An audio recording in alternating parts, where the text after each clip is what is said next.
I was saying we were past the cross-quarter day and at the verge of winter, and here we've got snow.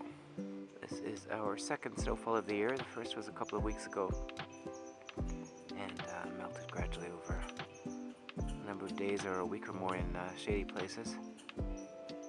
I'm not sure the exact forecast for the next few days. Probably not super cold. It'll probably largely melt again, but it'll be going slowly.